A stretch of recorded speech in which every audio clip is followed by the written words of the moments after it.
Hello guys, and welcome back to Field of Glory Empires. And this turn I have decided to change something since we last spoke. I have changed our recruitment from 1 regular infantry to just the 2 skirmishers because they're pretty versatile, and actually I want to pump up my numbers a bit before I attack because they're pretty close to me in power. Maybe I can lure them into attacking me at home, potentially, I don't know. And then I would have the defense of other local units as well, if possible. But otherwise, I want a big bulk of units, especially skirmishers, to go after them. Seeing how many skirmishers they have, I have a barest idea of how skirmishing in this game works. Like, yeah, the ranged phase, I should say. And with our Cavaliers, they have a lot of skirmishing power that's going to be pretty difficult for us to deal with, especially with a general this good. So maybe they'll come to me, maybe they won't. For now, I think I'm going to build up on this one location we have for now. Just focusing on money as much as we can, building up, and just trying to get this army as strong as possible before we go on our expansion. So let's go ahead and hit end turn. Push this into the new turn. We've added those 2 skirmishers to our ranks. They have added something else more to their ranks. We are recruiting faster than them, which is good, of course. Siege and assault, only walled cities can shelter your units. Otherwise, there will be a battle as soon as the enemy enters a region. Neat. We went up +8 in culture decadence. That's nice because we haven't expanded yet, so it's actually kind of relevant. And our legacy ranking is still tied with Carthage for number 6. Ethiopia unfortunately rejected our offer, but I think, you know, they still like us. So I believe we can offer it again. It doesn't have as much of a chance this time. Relationship marker is 0. That's unfortunate. The chances have gone notably down. Well, we'll maybe just leave you alone for right now then. And, you know, we are at war. Eventually, they might try to come for me, or I don't know really what they can maintain versus what I can maintain. I did get a new pop, it seems. Also, they have marked this as an objective, which is good. And we got another progress token, which is great, I guess. It gets us moving towards this anyway. Wow, maybe there really are 7 temples because it changed again, but it's still in the agriculture area. Now it's like a healthcare building. 1, 2, 3, 4... 5, 6-ish. Maybe 6, maybe there's 7 hidden in there. Well, it's going to change all the time. You see, it needs certain things that we just don't have access to, which does cost us money as well, unfortunately. But, yeah, we're going to get very variable bonuses with that temple. Our dam hasn't broken, which is nice. And with this new pop, I can either put it on infrastructure to make sure we get the public's work done as soon as possible, or put them on money to try to get us more income. I'm going to focus on the infrastructure first and foremost because it's going to keep us safer.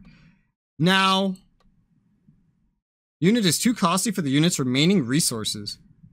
Really? What does that mean?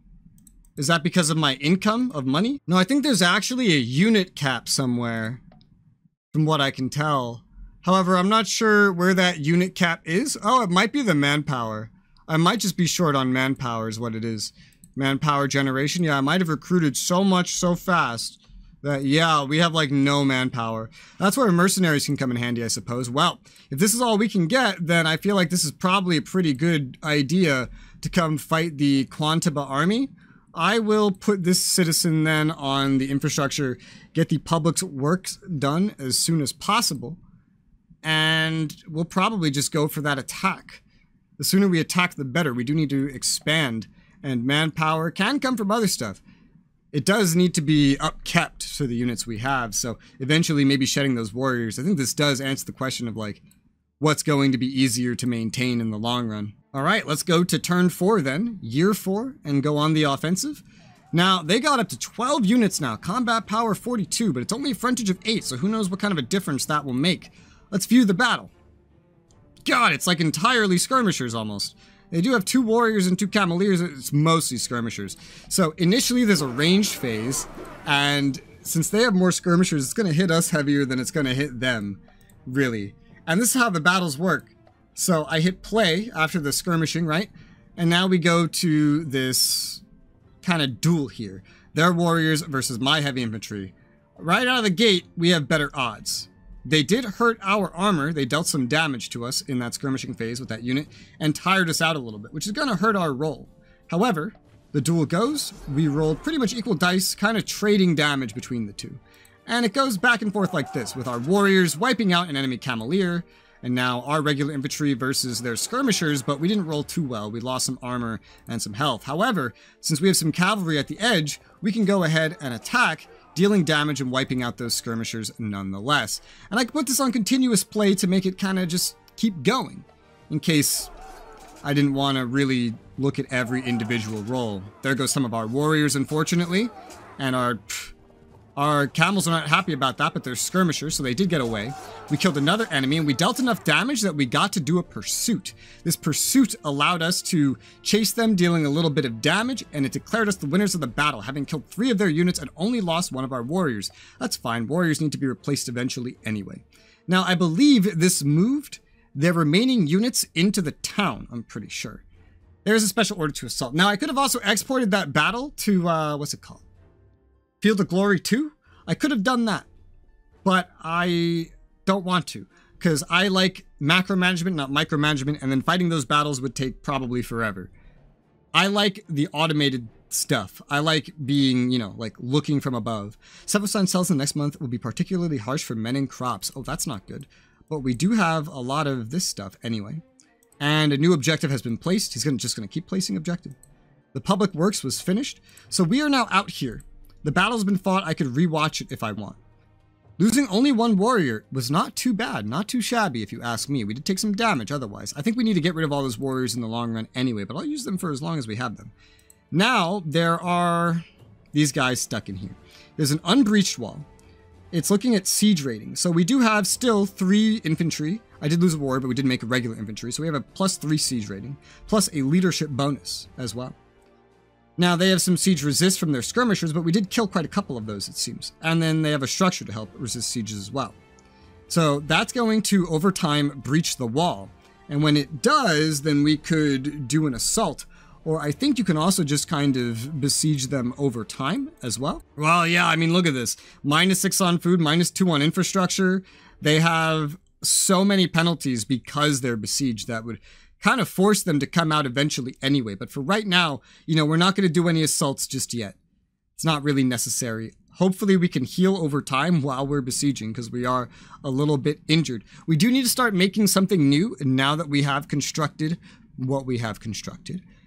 Ooh, archers. This sounds cool.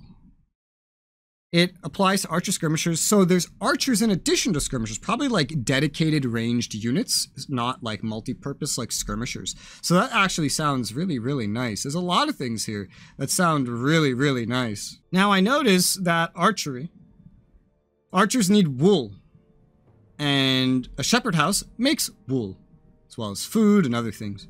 So maybe it's smart to actually first just go make the shepherd house, pump out some more food, use a little bit of infrastructure, but produce wool that could then later be used for archery. Because none of the rest of these look too amazing. And, you know, it would help take care of food quite a bit. It would keep it positive. Even as we get new population, which we will be. It could help me just keep things on infrastructure for the time being. You see, we have a stockpile of 2 infrastructure. You can go over. You don't have to worry about wasting unless you just go to the max stockpile somehow.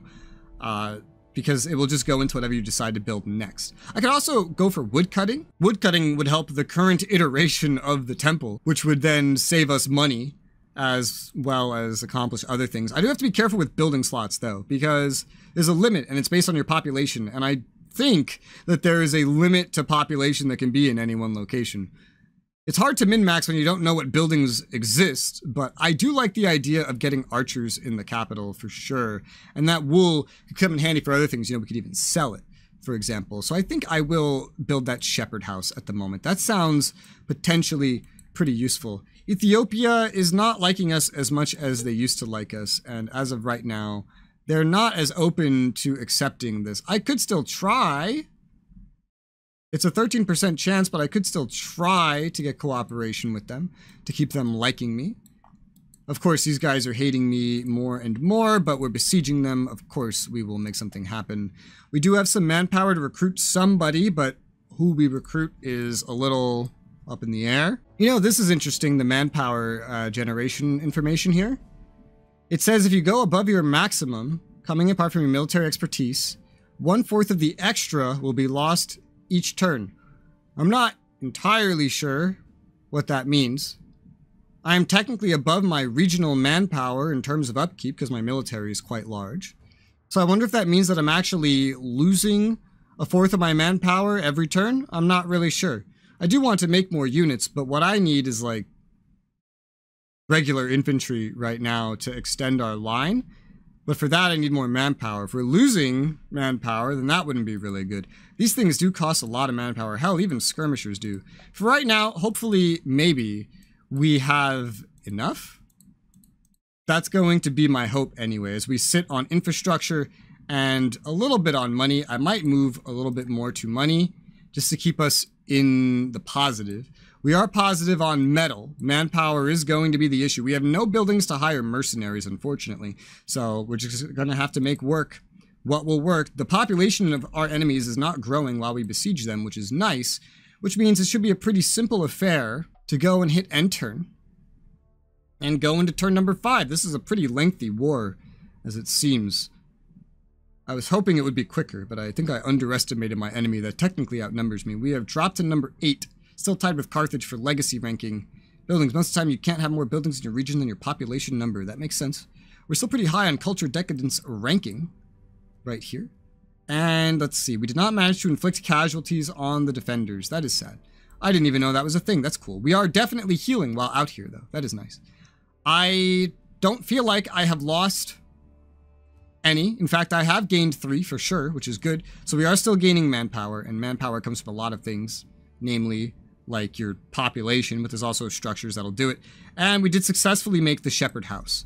Now, the archer is no longer here, unfortunately. But look what is here, a stud. A stud is how you make camels. It is also what produces horses. If we had horses, the stables wouldn't drain 12 money because we would actually have what we need for it. And, you know, the Great Temple is currently draining it as well. So it could be very, very useful to make that stud. It also produces more food at the cost of infrastructure, right?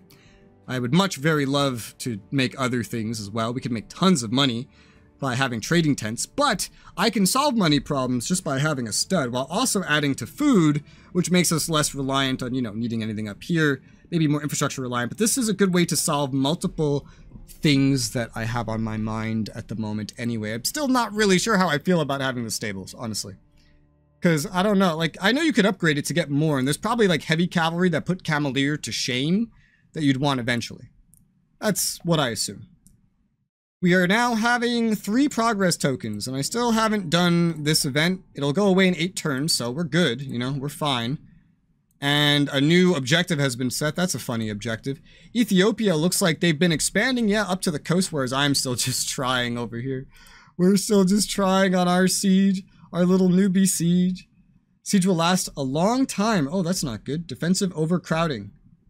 -3. Well, that's good for us, but they have... I think it's starting to, like, calculate all the defenders that are there is what is happening.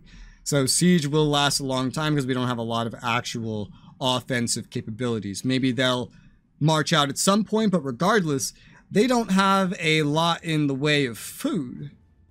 They're at negative food all the time. They have a 20 stockpile, but they are at negative food and negative infrastructure upkeep, which should hopefully cause some problems. They are accumulating a fuck ton of decadence as it stands.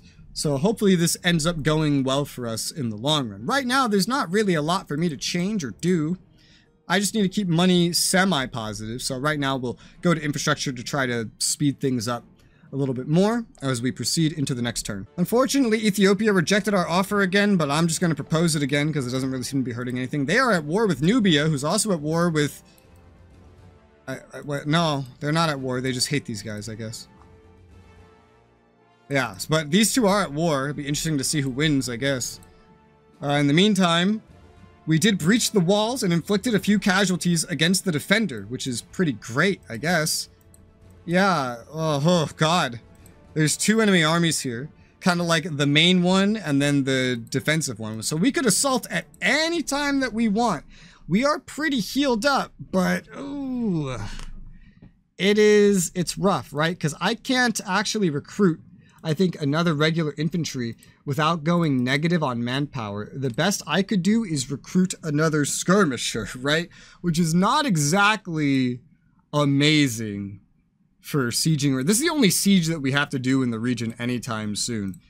We could just stay out here and try to continue to inflict casualties on them. They do have 2 palace guards, which is a little terrifying, and I don't necessarily want to fuck with 2 palace guards. We're about to get more population in a moment. There is a chance that that manpower from the population makes having, right now we have plenty of equipment, makes having a regular infantry better. This would take basically all of our current manpower. I don't want to go negative. That's like the main thing. I don't want to go negative. We are earning 6 from 9 population. I don't really know exactly how that, it's probably coming from citizens only. 1, 2, 3, 4, 5, 6. Yeah, we're about to get another one, right? So theoretically, as this next one ticks over, we should be like net neutral for population, assuming the dam doesn't burst. That's still quite a risk to take, but I think it's a risk that I want to take. Let's go ahead and add one of these to the queue. And then there's not really much else to do as it stands, so I'll just keep up with the infrastructure. I just want to keep making stuff as nicely as possible. We're going to go ahead and end our turn. Bring it over into the next turn. There's our next regular infantry. That could come very much in handy. And hopefully we could deal a little bit more damage in the long run. I don't have any siege equipment. We have, looks like 4 progress tokens now. We dropped to number 9, unfortunately. Yep, we have 4 progress tokens, which is a lot. The dam ruptured. Damn it, 1 population has been lost. That's sad. But at the same time, we got more population. Regardless, we did manage to be net neutral, it seems. Yeah, we did manage to be neutral in terms of this somehow. I'm not quite sure how that math adds up, but I'm going to send targeting Saba army. Yeah, so I guess, oh, that's cool. I guess we'll just go and join that. That's really nice. So with the dam bursting, you know, that killed a pop. That's sad. So we generated one. 1 died. We did not manage to inflict casualties on the defenders, but they are looking worse and worse by the day.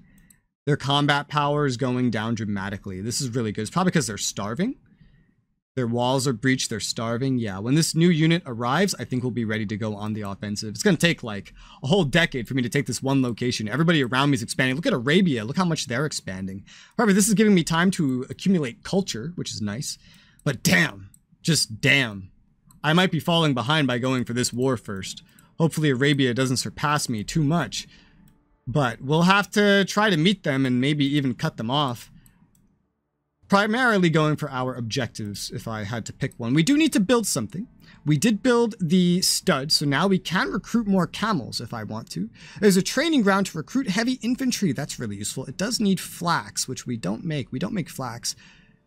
So that would be kind of unfortunate. Wood cutting for lumber would be pretty great.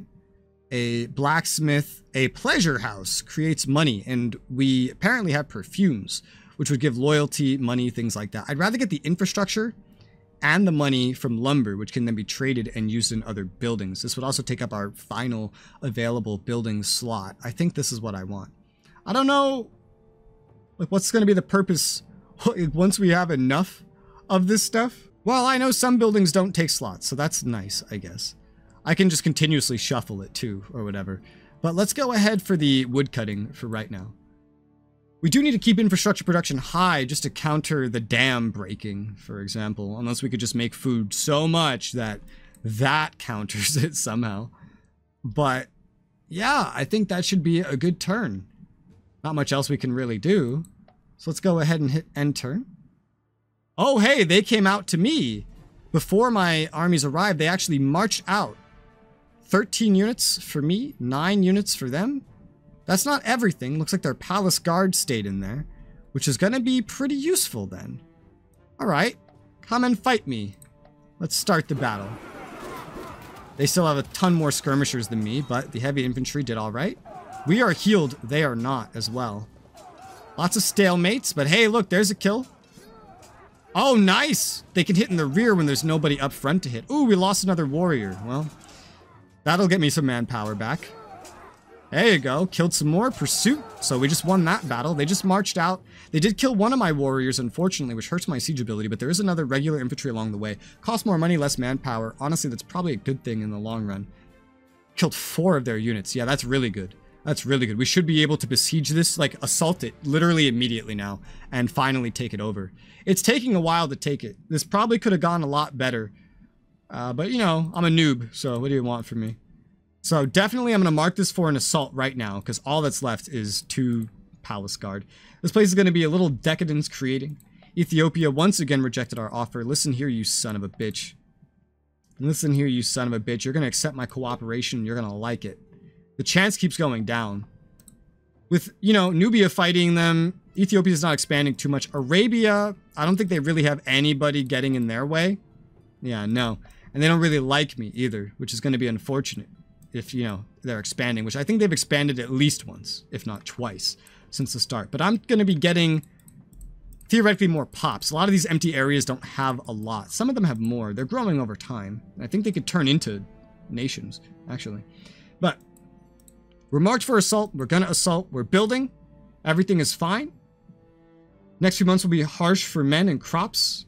Months, they say. So like year, maybe. I don't know. The food's still pretty high. We're going to get another population soon. Great Temple Complex, Saba, finished the cycle. Celebrations are over. So it's kind of reset back to the original. I don't know what that does. If that does anything at all. But, I mean, okay. Cool. And we inflicted casualties against the defender. Yeah, this should be a really easy victory now. This is taking quite a while, but, you know, small beginnings. Let's view the battle. Oh yeah, only field battles can be exported, by the way. These sieges cannot. Ranged phase. Big damage. They're exhausted, very injured. Heavy infantry wiped out one of their Palace Guard, which is a heavy infantry. Regular wiped out a Palace Guard, and there you go. View the report. We won the battle. Lost nothing. Oh? And there's still someone here. A warrior.